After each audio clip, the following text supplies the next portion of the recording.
اعوذ باللہ من الشیطان الرجیم بسم اللہ الرحمن الرحیم وَأَنزَلْنَا مِنَ السَّمَاءِ مَاءً بِقَدَرٍ فَأَسْكَنَّاهُ فِي الْأَرْضِ وَإِنَّا عَلَى ذَهَابٍ بِهِ لَقَادِرُونَ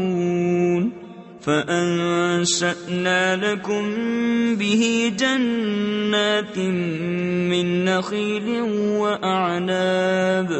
لَكُمْ فِيهَا فَوَاكِهُ كَثِيرَةٌ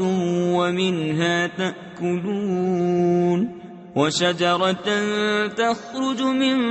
طُورِ سَيْنَاءَ تَنبُتُ بِالدُّهْنِ وَصِبْغٍ لِّلْآكِلِينَ اور ہم نے آسمان سے پانی اتارا ایک اندازے پر، پھر اسے زمین میں ٹھہرایا، اور بے شک ہم اس کے لے جانے پر قادر ہیں، تو اس سے ہم نے تمہارے لیے باغ پیدا کیے، کھجوروں اور انگوروں کے، تمہارے لیے ان میں بہت سے میوے ہیں اور ان میں سے کھاتے ہو، اور وہ پیڑ پیدا کیا کہ طور سینا سے نکلتا ہے۔ تفسیر خزائن العرفان میں ہے اس درخت سے مراد زیتون ہے، لے کر اگتا ہے تیل اور کھانے والوں کے لیے سالن۔ وَإِنَّ لَكُمْ فِي الْأَنْعَامِ لَعِبْرَةً نُسْقِيكُم مِّمَّا فِي بُطُونِهَا وَلَكُمْ فِيهَا مَنَافِعُ كَثِيرَةٌ وَمِنْهَا تَأْكُلُونَ وَعَلَيْهَا وَعَلَى الْفُلْكِ تُحْمَلُونَ وَلَقَدْ أَرْسَلْنَا نُوحًا إِلَى قَوْمِهِ فَقَالَ يَا قَوْمِ اعْبُدُوا اللَّهَ مَا لَكُمْ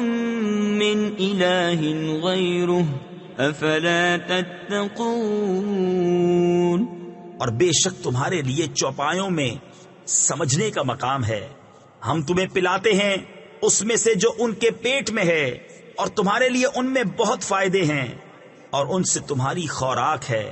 اور ان پر اور کشتی پر سوار کیے جاتے ہو۔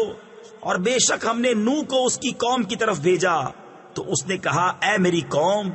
اللہ کو پوجو، اس کے سوا تمہارا کوئی خدا نہیں، تو کیا تمہیں ڈر نہیں؟ صدق اللہ العظیم۔